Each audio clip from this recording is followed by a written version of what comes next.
co-curricular, but don't use the word co-curricular. Other than studies, but in any field they are good at. Don't make it academic performance. Don't make it academic performance. Expert, yes. Just to celebrate the talent of various people. Yes, that's a very good thing. They should celebrate all the talent. And make the parents feel good. Their children are capable of doing something much more than. No, because otherwise your parents won't come for PTA meetings and discuss.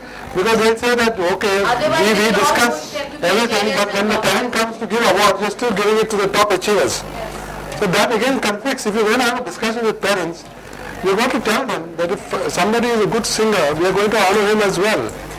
And if somebody is a good rap dancer, we are going to honor him as well.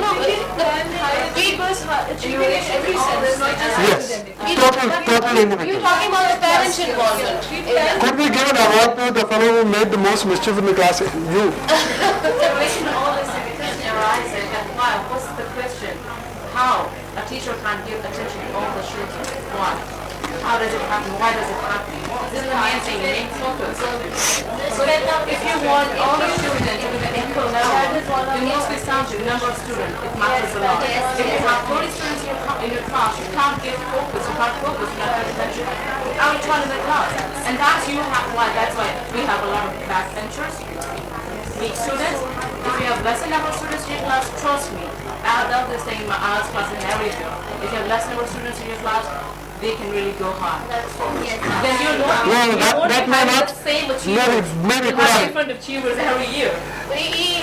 What I think is that really the teachers generally make the error of spending time with the good students. That is not the purpose for which you are in your class.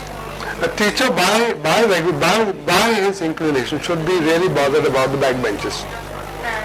And even if they are sitting at the back or front, whatever it is, but there's no point in looking after the guys who know how to look after themselves. There's no point. They're going to do well, they're going to rack them up. So you can reduce the number of children on whom you have to focus. Because really the good children will look after themselves. So, see, I got you for the first time, somebody's saying you. Yes, what did you say? Children are very close to my heart. Yes. You don't ignore these people. That's not fair. What I've been saying, we are not brought out of the box. We still want a standard. We set standard. We're high performers in games, in music, and everything. But those are not the majority. Those are the minority. The majority are left out. I think that if you have everyone, and to say leave out those we can't help, why don't you do that? No. What we are saying is that you leave out those who are good and concentrate. Because suppose you say you've got 40 students in your class, then it can be a big problem. But suppose out of that, 15 to 20 are good students who can look after themselves. It's good news. It's giving another solution. Giving another solution, the good students help the teacher to teach those who are weak. Pardon?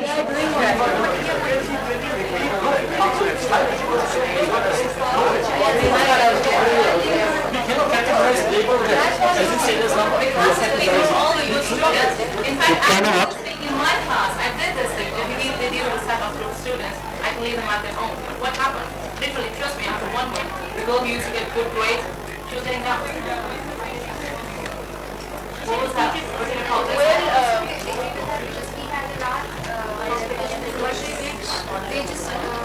First time speaker. They just ignored the people who were really good and they said we want this art competition to be done for the children who never participated in anything. So the good ones, they felt really bad because the children who were not participating in anything, they were like, really they were not good in many of the things. They were selected for the art competition and then they had an art competition. And the high achievers, their morale was down. They did not feel good about it. So you see, we cannot just do it like having 20 children in a class and then we just see that this time I'm going to choose these without any criteria and the other time I'm going to choose the other 4 without having any criteria. But in a normal classroom, you do try and pay attention to everybody. But in the end, the good students please you more because they respond to you and they give you a lot of satisfaction because you feel that. That pleases us more than the high achievers. So that's why all that I'm saying is all that I'm saying is, teachers as a rule, I'm not talking about you, I'm not talking about teachers as a rule, are always pleased and reward the people who are responding to them, and they don't bother, they call them backbenchers. It's a psychological thing. Yeah, it's a psychological thing, but a good teacher has to go beyond that. You can't say that, look, I'm going to only follow the natural trends, I'm going to follow that which gives me the greatest pleasure. You've got to look after the guys who are really weak. And a way of eliminating the front bencher and back bencher problem would simply be the seating arrangement. Make the seating arrangement of the room in a half circle or a semicircle so that everyone is at an equal level with the teacher in the front. Can you do that? Can you rearrange the furniture in the classroom? That's a very great thing. If you can rearrange the furniture in your classroom, or even remove it all. Another idea that will come over with the problems of the class size, and when we talk about those who are unable to understand, I think ideas and hooks and thoughts. So we have to convert them into a picture. Our minds register images. All those students that you categorize as not capable, show them a movie, ask them any question about the movie, they'll all come up with the correct answers. Now, where has the intelligence come from? I think that when we talk about these students as not being able to decode that particular information in the right context, they are misled from the right information. Like we have barriers in communication. We do understand that not everyone will receive the lecture in the same sense.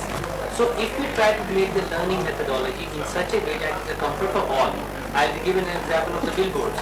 They are made to address most of the people who can't read and write. So they do meet their aim at the end of the day because everybody can understand the message from that. This is what they want. If we make education teaching patterns in such a way that the class size in the cinema hall there are lots of people. When they come out, they all understand what was going on. Why? Because our minds are made to register images, and we can do the registration very well in our mind. But when it comes to ideas and books and thoughts, if I have to teach us what we call a novel, it might take me a whole session, and I might not be over with it in that particular sense if I show a movie about that particular play. They'll get to know it in just one session. So he says you turn your classroom into a movie house. It's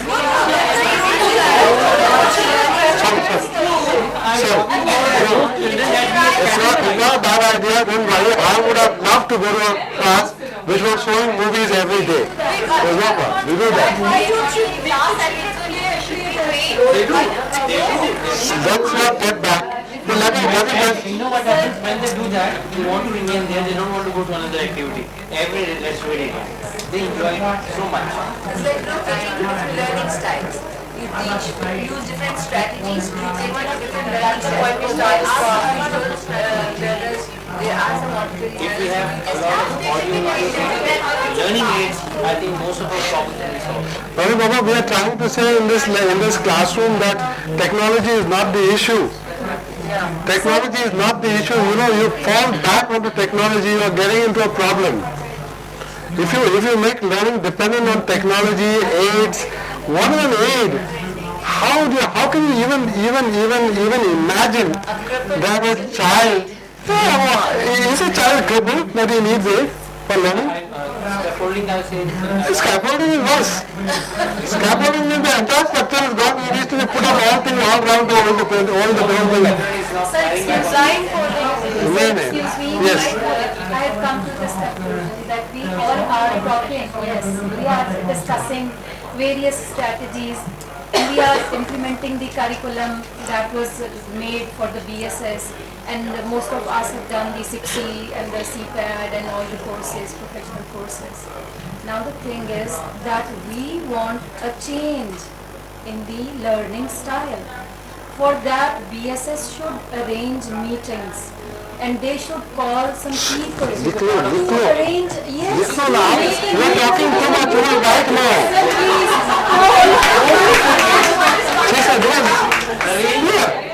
Arrange more frequent meetings to make a new curriculum for this positive change. Yes, so what? They want to actually transform. We're not talking about some small alterations or modifications. We're talking about a transformation. Yes. Yes. I have been directing plays for a lot of schools for a very long time. My degree is irrelevant. I paid my A-levels for it to the University of London, irrelevant. And I always sympathize with fellow teachers how they had to stick with the curriculum. I'm taking the first two things you talked about, and I really want to somehow bring it back to that as well. Yeah. And I really want to see what you can help me with that. I have, for the longest time, been trying to go to institution to institution, try to have O-level drama introduced, because I realized if I have to break the system, I have to get into the system. After 5 years, I had gone to Beaconhouse as well. After 5 years, one institution finally started, and now I have 5 batches, and I want to expand it like a virus because it's in, so people like to do it. So I want that to pick up. I am now split as a teacher in two. I have now realized in 3 years that I have to pacify the administrations to meet a curriculum, give them assessment reports. Times I don't even take that test.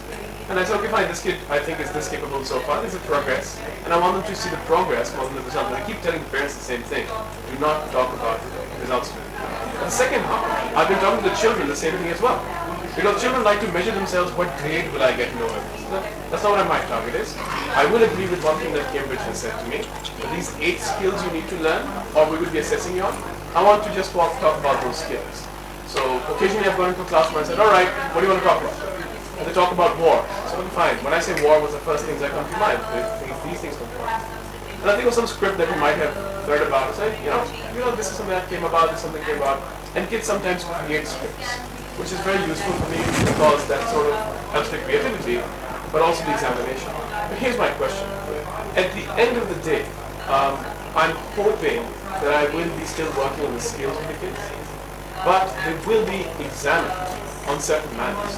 And I do not want to compromise on my creativity. I do not want to compromise on the principles that I want them to learn to be better human beings. Yet I still have to fight. And here's one proposition I have, maybe I'm revolutionary, but the change that we talked about, the society, we are society. I'm a father now, and I fear the same thing for my child. So if I want to change others, why don't we change ourselves? Pure and simple. Can we somehow stitch both together? That's my question.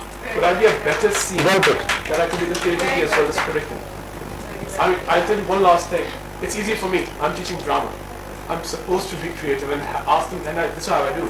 I ask them to play children games. A lot of times. We play a lot of games. I call them gamer sciences. But we play a lot of games. But what about maths teachers and physics teachers?